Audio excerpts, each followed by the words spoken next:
Hello students, आज हम class 9 की साइंस की वर्कशीट नंबर 21 कर रहे हैं। 25 अगस्त के लिए आई है। इसमें हम जीवन की मौलिक इकाई के बारे में पढ़ेंगे, जिसमें हमें आज कोशिका अंगक के बारे में पढ़ना है।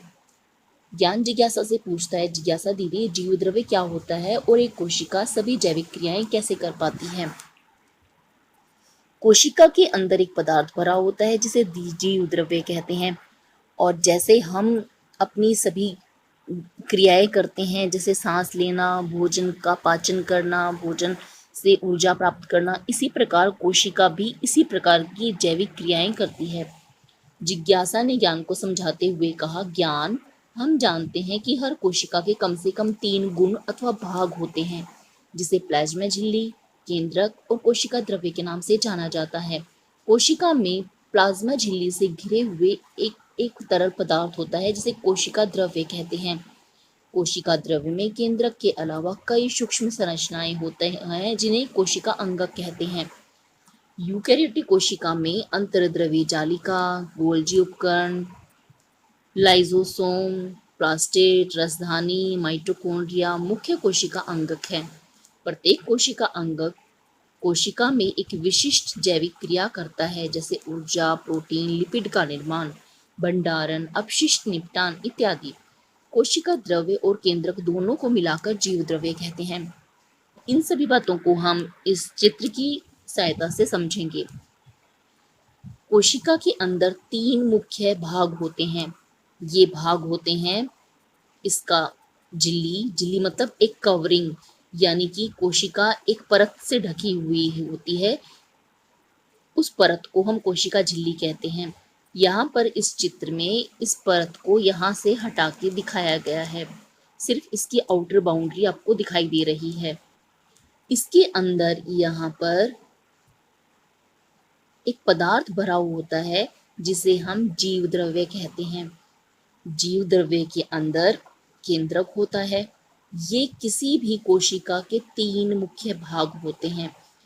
इसके अलावा कोशिका में बहुत सारे अंगक होते हैं। जैसे हमारे शरीर के अंग अलग अलग कार्य करते हैं, उसी तरह कोशिका में उपस्थित कोशिका अंगक अलग अलग कार्य करने में कोशिका की मदद करते हैं, जैसे गोल्जी उपकरण, तारक केंद्र, केंद्रक, केंद्रिका, माइटोकॉन्ड्रिया, लाइसोसोम, राइबोसोम, कोशिका द्रव्य और कोशिका झिल्ली।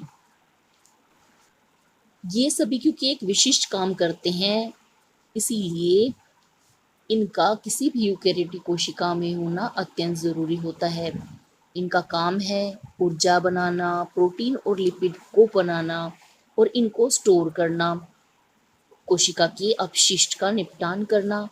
कोशिका द्रव्य और केंद्रक दोनों को मिलाकर हम जीव द्रव्य का नाम देते हैं। दीदी, उपापचयी क्रियाएं क्या होती हैं?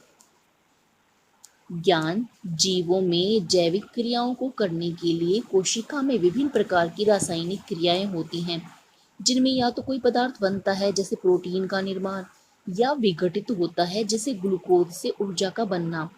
कोशिका में होने वाली सभी रासायनिक क्रियाएं उपापचयी क्रियाएं कहलाती हैं।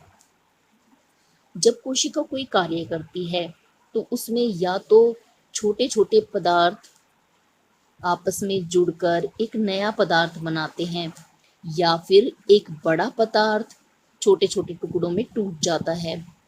ये बड़े पदार्थ बनाने की क्रिया या फिर छोटे में टूट जाने की क्रिया, इन सभी क्रियाओं को उपापचयी क्रियाएं कहते हैं। यहाँ पर हमें जंतु कोशिका का चित्र दिया गया है और पादप कोशिका का चित्र दिया गया है। इसमें हम इसके मुख्य अंतर को देख लेते हैं। जंतु कोशिका में हमें कोशिका के बाहर एक कोशिका झिल्ली दिखाई दे रही है। ये यहाँ पर एक कोशिका झिल्ली है, जबकि पादप कोशिका में हमें इस कोशिका झिल्ली के बाहर एक और दूसरी परत दिखाई दे रही है, जिसे हम कोशिका भित्ति बोलते हैं। यह इन दोनों में एक मुख्य अंतर है। दूसरा अंतर है, पादप कोशिका के अंदर हरे रंग के प्लास्टिड उपस्थित होते हैं, जिसे हम हरित लवक कहते हैं, और ये पौधे में भोजन का निर्माण करने के लिए प्रकाश संश्लेषण की क्रिया करते हैं। इस प्रकार के प्लास्टिड जंतु कोशिका में नहीं होते हैं। पादप कोशिका में के मध्य में एक बड़ा सा रसधानी या रिक्तिका होती है, जबकि जंतु कोशिका में इस तरह की छोटी छोटी अनेकों रिक्तिकाएं उपस्थित होती हैं। जंतु कोशिका में केंद्रक मध्य में होता है, जबकि पादप कोशिका में केंद्रक किनारे पर होता है। अब इससे संबंधित कुछ प्रश्न उत्तर दिए गए हैं। निम्न प्रश्नों के उत्तर दीजिए। पादप एवं जंतु कोशिका का चित्र बनाकर सभी कोशिका अंगों के नाम लिखिए। हमें ये दोनों चित्र बनाने हैं। यह एक प्रश्न 1 का उत्तर है। प्रश्न 2, उपापचयी क्रियाएं क्या होती हैं, उदाहरण सहित लिखिए। कोशिका में विभिन्न प्रकार की रासायनिक क्रियाएं होती हैं, जिनमें या तो नया पदार्थ बनता है, जैसे प्रोटीन का बनना, या विघटित होता है, जैसे ग्लूकोज से ऊर्जा का बनना।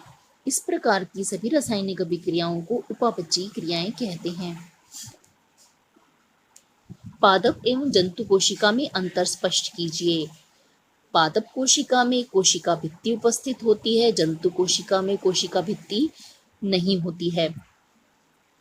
पादप कोशिका में प्लास्टिड यानी हरित लवक होता है, जंतु कोशिका में इस तरह का हरित लवक नहीं होता है। पादप कोशिका में रसधानी एक बड़ी रसधानी होती है, जो कि कोशिका के मध्य में होती है, जबकि जंतु कोशिका में रसधानी होती हैं तो छोटी छोटी होती हैं और अनेकों होती हैं।